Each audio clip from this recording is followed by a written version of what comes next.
Alright, hello Battledome baddies and welcome back to another video. Sorry for the absence, it's been like pretty crazy hot up here in Canada where I'm living. Didn't have AC in the apartment for a little bit, and since we're on the top floor it was about 33 degrees in our living room, so yeah, it was pretty gross. um, Anyways, yeah, we're back. So weather has calmed down a little bit, so we're gonna start with equipment. And today we're looking at the level requirement 1 equipment. So how good are they on turn 1, turn 4, turn 8?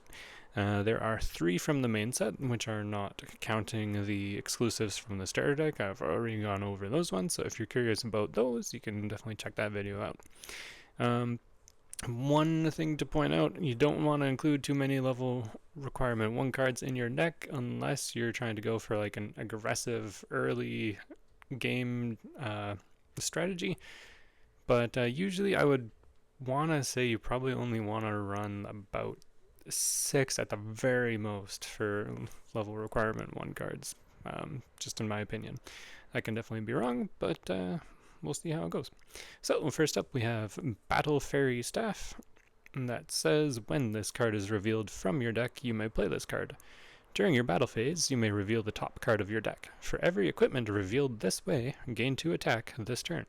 Return the revealed card to the bottom of your deck. So, some card notes. What do we have here? The wording on this is future-proofed. For every equipment revealed this way, but you're only revealing 1 card. Well, in the future, maybe there's a card that says, hey, whenever you reveal a card from the top of your deck, reveal another one. So yeah, that's a good thing that they're thinking about future-proofing the game this early. So just by itself, it has like a 50-50 shot of it either works or it doesn't, kind of like a potion. So you reveal the top card of your deck and you get maybe 2 attack for 1 turn. So you can definitely think of it as a potion that sticks around. However, this is primarily going to be used in like the Battle Fairy deck, quote unquote, to proc the other equipment. So that means, hey, you get the random chance in your favor of, hey, you reveal another Battle Fairy equipment that you can play due to your level requirements, and then you can keep going that way. You can kind of keep chaining effects and cheating more equipment into play. For the Battle Fairy Staff and any other Battle Fairy equipment, you can activate the reveal once per turn only on your turn. That very first line of text, when this card is revealed from your deck, you may play this card. You can play that as long as you have the level requirement to play it, and it does not count towards your 1 card per turn, or 1 non-food card per turn play. So yeah, overall, it's pretty good. Initially, I gave it 1 star because I was like, this is kind of like a not great rank 1 play. But after considering it a little bit more, I think it is actually quite strong. So we'll give it 4 stars. And next up, we have the Ghost Loop Shield. During your turn, whenever a card is discarded, gain 2 defense until the end of your opponent's next turn.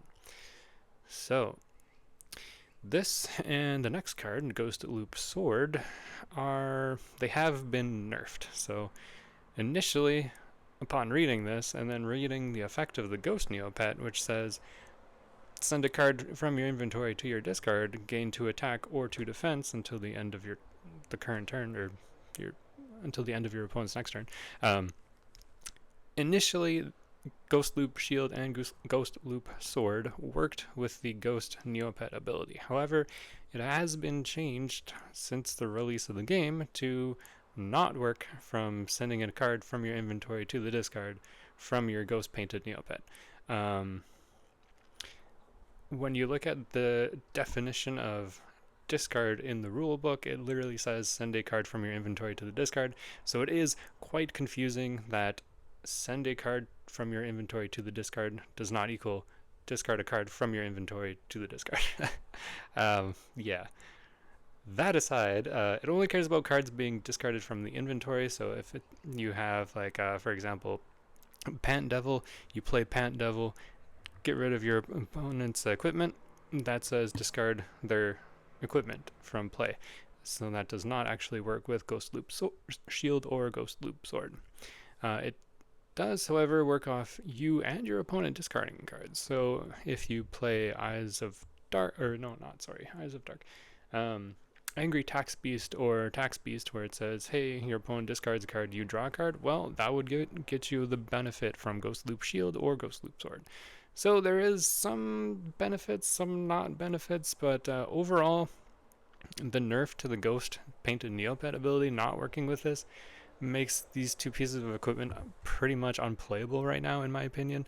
There are very, very few ways to like actually get the effect that you want, because most of the time the discard effect is going to be through some sort of legend. But that being said, these pieces of equipment are much better than the Ghost Loop legend. So it will give it a 2-star. It's more of a combo-ish piece of equipment, because the more times that you can discard a card either from yourself or your opponent, the more benefit you'll get. Gaining defense is, you're probably going to be doing a defensive strategy, so yeah, I don't know. Right now, I'm not super high on this card. Might even be 1-star, I don't know. Moving on, Ghost Loop Sword. Exact same as Ghost Loop Shield, except for it gives you 2 attack instead. So, the card text, during your turn, whenever a card is discarded, gain 2 attack until the end of your next turn. Or end of your turn, sorry. So yeah, it does not trigger from discarding a card to the Ghost Painted Neopet, and it only cares about cards being discarded from inventory. It works off of you and your opponent discarding, so attack is slightly better than defense currently in the game, so yeah, it'll get 1 more star than the Ghost Loop Shield. And that goes to the final rankings. Wow, look at that. We initially have Battle Fairy Staff at 1 out of 5, but that should be 4 out of 5. I forgot to change this slide, my bad. Yeah, overall, they're mildly useful. Battle Fairy Staff right now is the most useful level 1 equipment, and we'll see in the future if the Ghost Loop equipment becomes better or not. So yeah, thanks for watching, and we'll get the next video out hopefully less than a week from now. Alright, take care.